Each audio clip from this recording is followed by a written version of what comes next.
Attention at 9ಗೆ ಸ್ವಾಗತ. ನಾನು ವಿಜಯ್ ವೀರಪ್ಪ. ಮೊದಲಿಗೆ ಹೆಡ್ಲೈನ್. ರಾಯಚೂರಲ್ಲಿ ಬ್ಯಾರೇಜ್ಗೆ ಬಿದ್ದು ಪತಿ ಬದುಕಿ ಬಂದ ಪ್ರಕರಣ. ಪತ್ನಿ ಗದ್ದೆಮ್ಮ ಪ್ರತಿಕ್ರಿಯೆ ಬಳಿಕ ಸಾಮಾಜಿಕ ಜಾಲತಾಣದಲ್ಲಿ ನೆಟ್ಟಿಗರ ಅನುಕಂಪ. ಕೇಸ್ ದಾಖಲಿಸಿ ಸತ್ಯಾಸತ್ಯತೆ ಜನರಿಗೆ ತಿಳಿಸುವಂತೆ ಒತ್ತಾಯ. ಮಾರತಹಳ್ಳಿಯಲ್ಲಿ ವಿದ್ಯಾರ್ಥಿನಿ ಮೇಲೆ ಉಪನ್ಯಾಸಕರಿಂದ ಅತ್ಯಾಚಾರ ಕೇಸ್. ಮೂವರ ಮೊಬೈಲ್ ಸೀಸ್.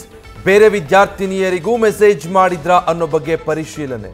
ವಿದ್ಯಾರ್ಥಿನಿ ಓದ್ತಾ ಇರೋ ಕಾಲೇಜಿಗೂ ಭೇಟಿ ನೀಡಿ ಮಾಹಿತಿ ಕಲೆ ಹಾಕಿರೋ ಪೊಲೀಸರು.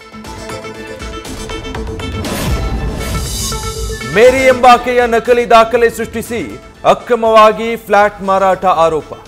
Canara bank manager Anurag real estate agency ಸೇರಿ 12 ಜನರ ವಿರುದ್ಧ ಎಫ್ಐಆರ್.